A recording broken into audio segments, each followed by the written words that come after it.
Why do they want to create a panic to make these banks collapse? Because these banks are under their control. They're the ones that called in the loans. Therefore, they wanted a central bank. They wanted one place to control the money and the wealth of this nation and its people as well. And they couldn't get it. So they created these panics. Listen to this. A representative of the Rothschild interests, J.P. Morgan, was preparing for the next scheduled event in the creation of America's central bank. During the early months of 1907, Morgan was in Europe for 5 months, shuttling back and forth between London and Paris, the homes of the two branches of the Rothschild banking family.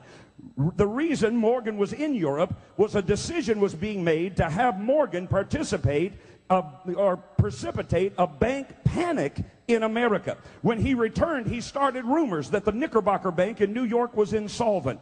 The bank's depositors became frightened because they thought that Morgan, being the best-known banker of the day, might very well be right. Their panic started a run on the bank. Morgan was right, and the panic at Knickerbocker also caused runs on other banks, and the panic of 1907 was complete. The propaganda started almost immediately that the state-chartered bankers could not be trusted anymore with the banking affairs of the nation. The need for a central bank became apparent by the panic of 1907, or at least this is how the conspiracy argued. Historian Frederick Lewis Allen, writing in Life magazine, became aware of the plot. He wrote, "Certain chroniclers have arrived at the ingenious conclusion that the Morgan interests took advantage of the unsettled conditions during the autumn of 1907 to precipitate the panic, guiding it shrewdly as it progressed so that it would kill off rival banks and consolidate the preeminence of the banks within the J.P. Morgan orbit." Woodrow Wilson, who was president of Princeton University in 1907, spoke to the American people, attempting to remove whatever blame might be placed upon the Morgan shoulders. He said, all this trouble could be averted. Now listen to this. All this trouble could be averted if we would appoint a committee of 6 or 7 public-spirited minds like J.P. Morgan to handle the affairs of the money of our nation.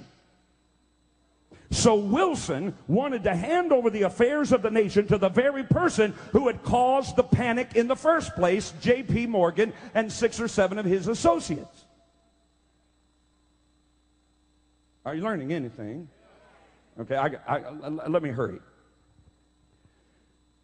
The individual bankers. The solution, of course, a central bank. The bankers used to introduce the legislation that created the central bank was a senator from Rhode Island and maternal grandfather of the Rockefeller brothers, David Nelson et al., by the name of Nelson Aldrich. He was appointed to a National Monetary Committee and charged to make a thorough study of the financial practices before formulating bank and current and reform legislation. For 2 years, the commission toured the banking houses of Europe, learning the secrets of central banking system in Europe. Upon Aldrich's return in November of 1910, he boarded a train to Hoboken, New Jersey for a ride to Jekyll Island, Georgia. His destination was the Jekyll Island Hunt Club, which was owned by J.P. Morgan. It was here that the legislation that would give America its central bank was written. Aboard the train with Senator Aldrich, and later joining them in Georgia, were A. Piatt Andrew, the Assistant Secretary of the Treasury, Senator Nelson Aldrich, the National Monetary Commission, Frank Vanderlip, President of Kuhn and Loeb's National City Bank of New York, Henry Davidson Sr., partner of the J.P. Morgan, Charles Norton, President of J.P. Morgan's First National Bank of New York, Paul Arberg, partner in the banking house of Kuhn, Loeb and Company, and Benjamin Strong, President of J.P. Morgan's Bankers Trust Company. The railroad car that these gentlemen traveled in belonged to Senator Aldrich, and while they were aboard, they were sworn to secrecy and asked to refer to each other by first names only.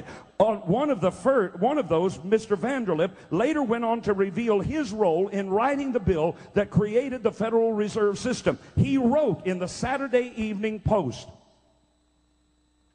"In 1910, I was as secretive, indeed, as secretive as any conspirator. I do not feel it is any exaggeration to speak of our secret expedition to Jekyll Island as the occasion of the actual conception of what eventually became the Federal Reserve System. We were told to leave our last names behind us. We were told further that we should avoid dining together in the night departure. We were instructed to come one at a time, unobtrusively as possible, to the terminal of the New Jersey Littoral on the Hudson, where Senator Aldrich's private car would be in readiness attached to the rear end of the train for the South. Once aboard the private car, we began to observe the taboo that had been fixed on last names. Discovery, we knew, simply must not happen, or else all the time and effort would be wasted. Notice that the conspirators did not want the American people to know what they had in store for them. A central bank. The legislation was to be written not by a group of legislators, but a group of bankers, mostly connected with the man responsible for 1907's panic, J.P. Morgan. The conspiracy also had one additional problem. They had to avoid the name central bank. And for that reason, they had come up with the designation of the Federal Reserve System. It would be owned by private individuals who would draw profit from the ownership of shares and who would control the nation's issuance of money. It would have as its command the nation's entire financial resources, and it would be able to mobilize and mortgage the United States by involving the United States in major wars. The method the conspirators used to defraud the American people was to divide the Federal Reserve System into 12 districts so that the American people could not call the bank a central bank. The fact that the 12 districts had one director called the Federal Reserve Chairman apparently was not to be considered relevant. The one non-banker at Jekyll Island was Senator Nelson Aldrich, but he certainly could have qualified as a wealthy man, capable of starting his own bank. When he entered the Senate in 1881, he was worth $50,000. When he left in 1911, he was worth $30 million. Now that the legislation creating the central bank was written, it would need a president who would not veto the bill after it passed the House and Senate. The president in 1910 and 11, you ought to know him in Ohio, was William Howard Taft, a Republican elected in 1908. And he was on record as saying he would veto a bill that would come to his desk concerning a central bank. He was a Republican and was surely to be elected to a second term in 1912. So William Howard Taft was the president, but he wouldn't go along with the scheme. So in the Republican primary, Teddy Roosevelt, anybody remember him? Teddy Roosevelt ran against Taft in the Republican primary. He was backed by this group of bankers, but he lost in the Republican primary. Listen to this. So they decided they'd have to do something about the regular election. So what did they do? They went and got Teddy Roosevelt, a Republican, to enter the presidential race against Taft, a Republican, so that the Democratic candidate, Woodrow Wilson, who had pledged he would sign the bill, the Republicans would divide their vote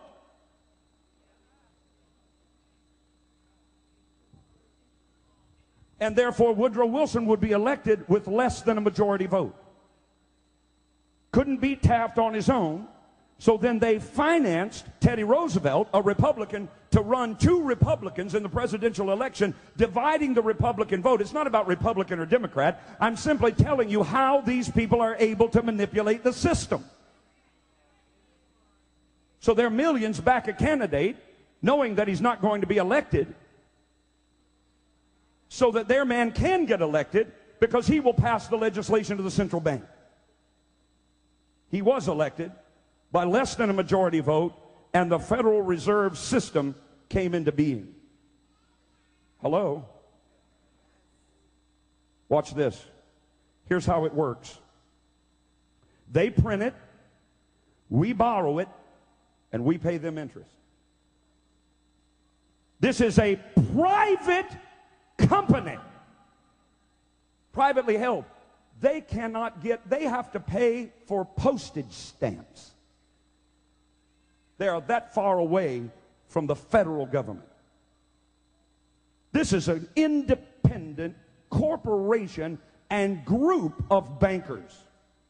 So when you hear the news say, the Fed decided that the interest rate will go up. How do they get to decide? They get to decide because in 1913, Woodrow Wilson, he was inaugurated